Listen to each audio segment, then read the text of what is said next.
आज आपका जन्मदिन है। जन्मदिन मुबारक हो भगत सिंह। ओए थैंक यू यारा। कैसा है तू? और हमारा देश कैसा है? वैसा ही जैसा आप छोड़ के गए थे। यानी कि हम अभी भी अंग्रेजों के गुलाम हैं? नहीं, अंग्रेजों से तो हमें 1947 में ही आजादी मिल गई थी।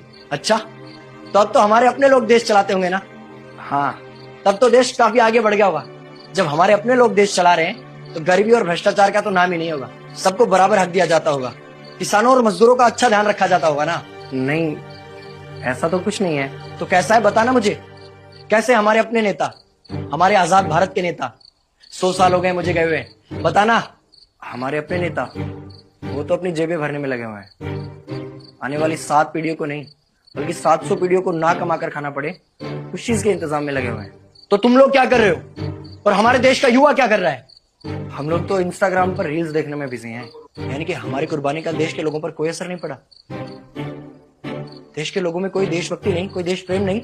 नहीं, ऐसा नहीं है। आपके लिए और देश के लिए बहुत प्रेम है भारत के लोगों के दिलों में। हर 15 अगस्त और 26 जनवरी को तिरंगा फहराते हैं, पूरे जोश के साथ भारत माता की जय बोलते हैं और आपकी डीपी भी लगाते हैं। और भारत और पाकिस्तान के क्रिकेट मैच के दौरान तो हमारी देशभक्ति पीक पर होती है। तुम इसे देशभक्ति समझते हो?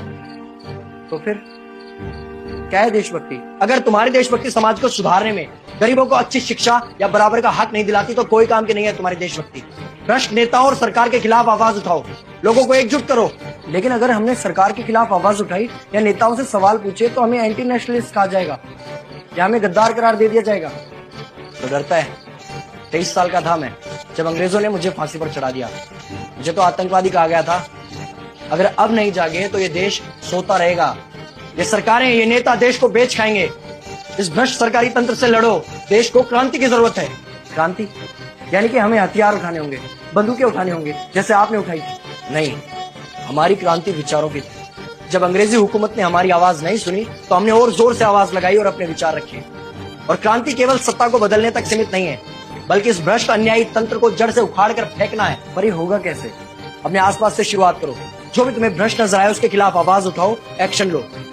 तुम्हारे टैक्स का पैसा नेताओं की जेब में जा रहा है, हिसाब मांगो। अपने वोट का सही इस्तेमाल करो, लोगों को जागरूक करो और इस देश को आजाद करवाओ। इंकलाब जिंदाबाद, इंकलाब जिंदाबाद।